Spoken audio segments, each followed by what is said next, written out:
40s, right? I mean, so you have this history. We can look back and see what decisions we've made when our empire has been strong or our empire has not been threatened. And we see the kind of decision making that empire makes then. Now we look at it and see how it's going to, what are we up against? What are we looking forward to in a dying empire? And I'm very, very afraid of what's to come. And the dying empire is growing. I mean, Pepe Escobar and Scott Ritter both opined this morning that we're about to put troops on and partially take control of 12 military bases in Finland, right along the Finnish-Russian border. I mean, imagine if the Russians were in Guadalajara, in Mexico, aimed at Dallas or Chicago.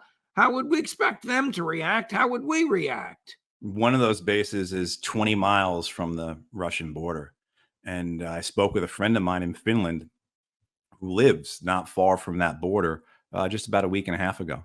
And he's been there for, he's married to a Finnish woman. He's been there for a very, very long time. And he has seen the change. I mean, when I was last in Finland in 2011, and there was that idea of Finland joining NATO. And there was that segment of the population and those in political power who saw to their advantage this getting good with the American empire.